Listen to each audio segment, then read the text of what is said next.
Hello everyone, welcome back to my channel wonders ডেস্টিনেশনে আপনাদের সকলকে স্বাগত। আজকে রিম্বিকের ডে 3। আজকের ব্লগটা একটু অন্যরকম হবে। আজকে আমি বলেছিলাম কিছুদিন আগে যে এখানে একটা মনাস্ট্রি আছে যেটার বয়স 102 বছর পুরনো মনাস্ট্রি।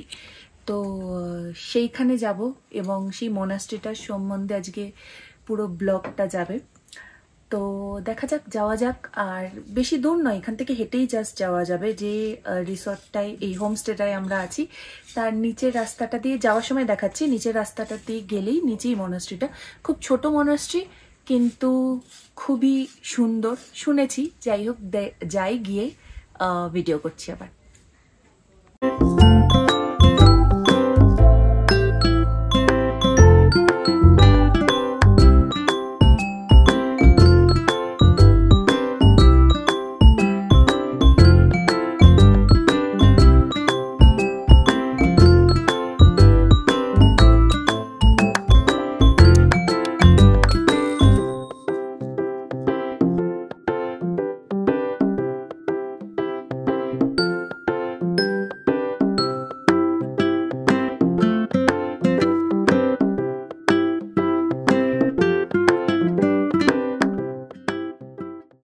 তো এইটা হচ্ছে পুরো রাস্তাটা, নিচে ওইটা ঢালু আর উপরে রাস্তাটা দেখো একবার কতটা খাড়াই।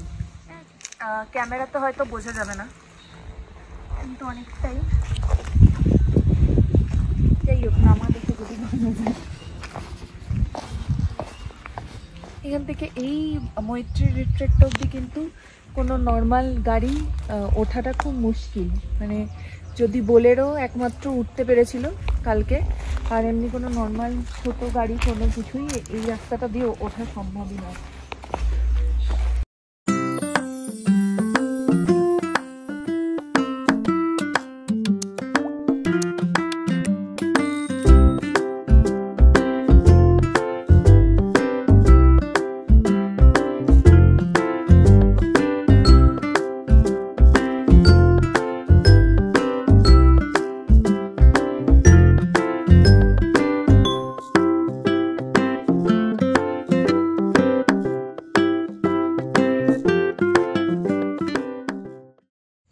তো এই যে এইটা হচ্ছে মনাস্ট্রির গেটটা, এইটা হচ্ছে মনাস্ট্রির গেটটা। এর ভেতর দিয়ে গিয়ে ওই যে মনাস্ট্রি দেখা যাচ্ছে। দেখা যাক, ভেতরে যাই। যদি ভিডিও ক্যামেরা কিছু অ্যালাউ করে তবেই ভিডিও করতে পারবো। আর দেখি, যাওয়া যাক।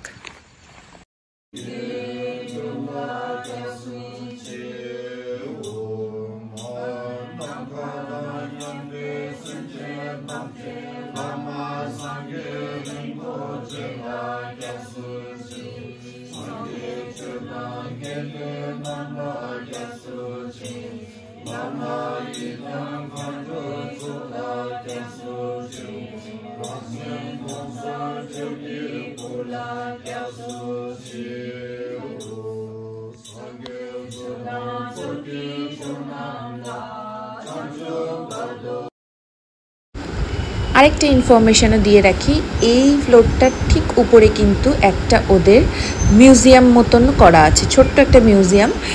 কিন্তু আমি ওখানে যাইনি, কারণ বাইরেটাই এত সুন্দর এবং এখানে বসেই সময় কেটে যাচ্ছিল, তো সেই জন্য আর যাওয়া হয়নি। তো তোমরা গেলে কিন্তু অবশ্যই ওটা দেখে এসো একবার। আর এই যে রুমটা দেখতে পাচ্ছ, কাঠের একটা ফ্লোর, পুরোটাই একটা কাঠের রুম। এইটা হচ্ছে ওখানে তোমরা যদি চাও একটু বসে মেডিটেশন করতে পারো। এটা অ্যাকচুয়ালি ওদের ধ্যানের রুম, তো মেডিটেশন, যোগা তোমরা ওখানে বসে করতে পারো। খুব সুন্দর সাজানো।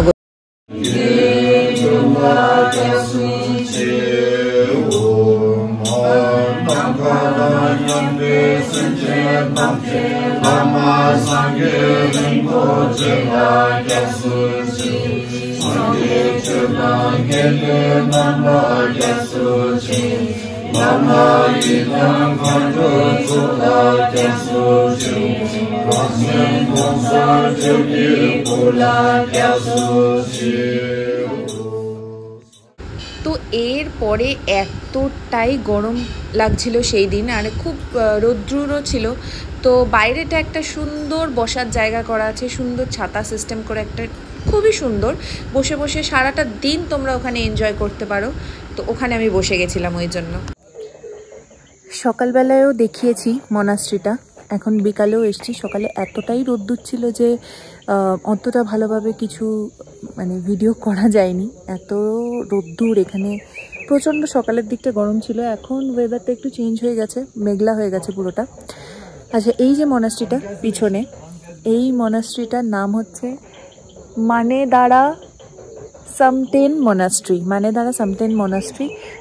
আমি বোর্ডটা দেখাচ্ছি, সকালবেলা অতটা দেখাতে পারিনি, বললামই যে রোদ্দুর ছিল। এখন আমি বোর্ডটা দেখাচ্ছি। এই যে দেখতেই পাচ্ছ, 1917-তে মনাস্ট্রিটা তৈরি হয়েছে, 1917-তে। আর আজকে হচ্ছে 2024। তার মানে কত বছর পুরনো মনাস্ট্রি, বলেই ছিলাম প্রথমে। ভিউটা দেখো শুধু এখান থেকে, দুর্দান্ত।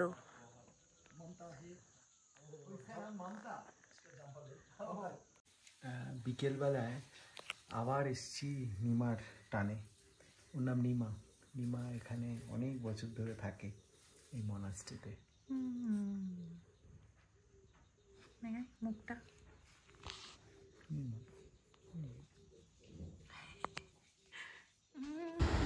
আর একটু বলে দিই, এখানে কিন্তু নিমা নয়, ওর সাথে ওর বন্ধু বান্ধব অনেকে ছিল, তাদের ভিডিওতে ইনক্লুড করা যায়নি, কিন্তু ফটো আমার কাছে আছে।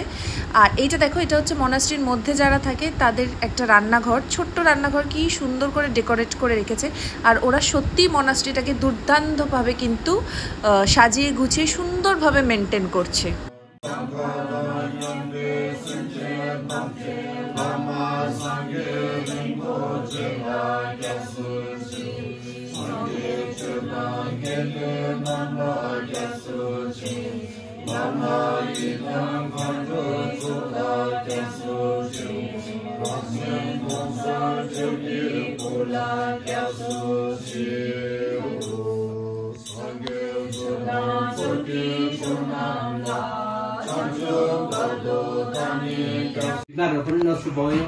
अनि आफ्नो बुवा आमा, आफ्नो छोराछोरी, आफ्नो लोग्ने सक्दैन, सबै त्यो यति त हामीले सोच्दैन, यति माया हामीसँग छँदैछ। त्यो चाहिँ कम्तीमध्ये त्यो चाहिँ सोच्नुहोस्। अनि सक्ने मान्छेहरूले चाहिँ अनि सम्पूर्ण प्राणीहरू सबैको अनि पापहरू पनि हटेर गयो। अनि बुद्ध र बोधिसत्वहरूको के भन्छ चिला आशीर्वाद, उहाँको शरीरको आशीर्वाद, बोलीको आशीर्वाद, मनको आशीर्वादहरू सबै हामीले पायो भनेर यति गर्दै गरेर मुनि मुनि जाएपछि चाहिँ ठुलो लाभ हुने हो।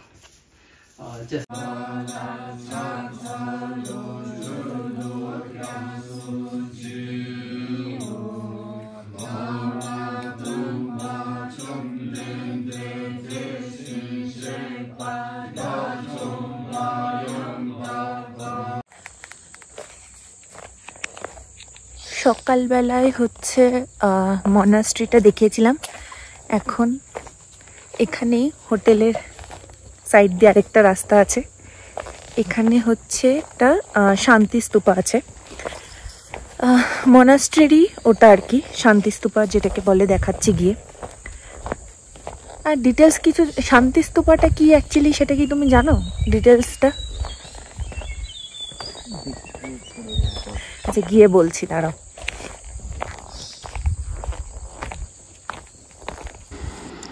আর এই যে শান্তি স্তূপাটা, এখান থেকে যে ভিউটা আছে, শুধু শান্তি স্তূপাটা ভালো সেটা নয়, এখানে থেকে যে ভিউটা তোমরা পাবে, মানে এখানেই থেকে যেতে পারবে, এতটাই সুন্দর, এতটাই সুন্দর, মানে ক্যামেরা কোনোভাবেই জাস্টিস করছে না। গিয়ে একবার দেখে এসো শুধু। Hello, good morning.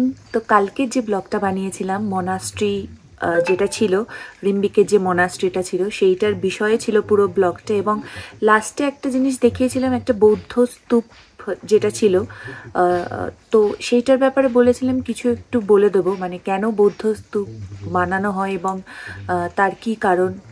তো সেইটা আজকে বলবো বলেই ব্লগটাকে কালকে শেষ করা হয়নি। আজকে ব্লগটাকে এখানে শেষ করে দেবো। নেক্সট যে ব্লগটা থাকবে সেটা হবে পুরো মৈত্রী রিট্রিটকে নিয়ে।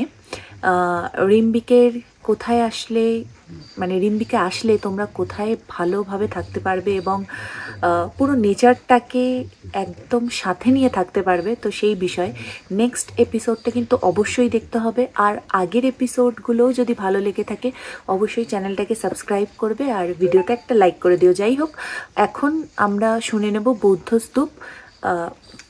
বৌদ্ধ স্তূপের সম্বন্ধে। ভারতীয় সংস্কৃতিতে বৌদ্ধ স্তূপ একটি অত্যন্ত গুরুত্বপূর্ণ একটি একটি নিদর্শন, এবং এই বৌদ্ধ স্তূপগুলি কিন্তু অর্ধবৃত্তাকার, একে গম্বুজের মতন দেখতে হয়ে থাকে।